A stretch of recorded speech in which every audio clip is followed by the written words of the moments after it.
Hello friends, welcome back to our channel. পশ্চিমবঙ্গের বিদ্যুৎ দপ্তরে নতুন করে কর্মী নিয়োগ করতে চলেছে।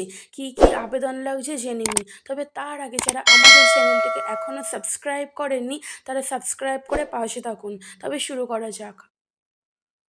বর্তমান সময়ের যে অবস্থা, তাতে সরকারি চাকরি না পেলে এই সমাজের মানুষ নিজেদেরকে ভালোভাবে বাঁচতে দেয় না।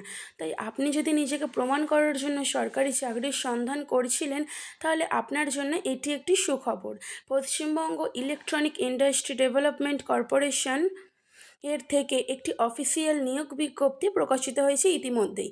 কিভাবে আবেদন করবেন, কারা কারা আবেদন করবেন, বয়সসীমা, নির্বাচন প্রক্রিয়া সমস্ত কিছু থাকছে আজকের ভিডিওতে। ফার্স্ট হচ্ছে পোস্টের নাম, Paschimbanga electronic industry development corporation WEBEL এর অধীনস্থে প্রার্থীদের মোট 4টি পদে নিয়োগ করা হবে, যা শূন্য পদের সংখ্যা। এখানে মোট 4টি শূন্য পদ নিয়োগ করা হবে।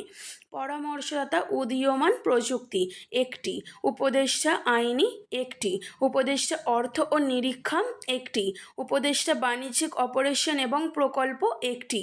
মাসিক বেতন, এই নিয়োগের মাসিক বেতন নির্ভর করে প্রার্থীর অভিজ্ঞতার উপর।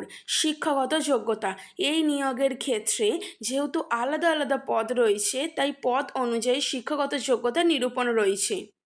বয়সসীমা, উপরের সব পদগুলিতে আবেদন করার জন্য সর্বোচ্চ বয়স হচ্ছে 62 বছর। অর্থাৎ আপনার যদি 62 বছরের নিচে বয়স হয়ে থাকে, তাহলে আপনি এই চাকরির জন্য আবেদন করতে পারবেন। এবারে জেনে নিন কীভাবে আবেদন করবেন। আবেদন করতে আগ্রহী প্রার্থীদের আবেদন করতে হবে ইমেলের মাধ্যমে। তার জন্য প্রার্থীদের সংস্থার ইমেল আইডি আমি ডেসক্রিপশন বক্সে দিয়ে দেবো, চাইলে আপনারা সেখান থেকে দেখে নিতে পারেন। এর মাধ্যমে সমস্ত নথিপত্রগুলি ছবি তুলে নির্দিষ্ট সময়ের মধ্যে জমা করতে হবে। আবেদন করার শেষ তারিখ আগামী 26/8/2024 তারিখের মধ্যে। আমি অফিসিয়াল ডেসক্রিপশন বক্সে দিয়ে দেবো, চাইলে আপনারা সেখান থেকে দেখে নিতে পারেন। আপনারা কী ধরনের ভিডিও দেখতে চাইছেন চাকরির খবর, সেটা আপনারা আমাকে জানাতে পারেন কমেন্টসের মাধ্যমে। ভিডিওটি ভালো লেগে থাকলে আমাদের চ্যানেলটিকে সাবস্ক্রাইব করে পাশে থাকুন। ধন্যবাদ।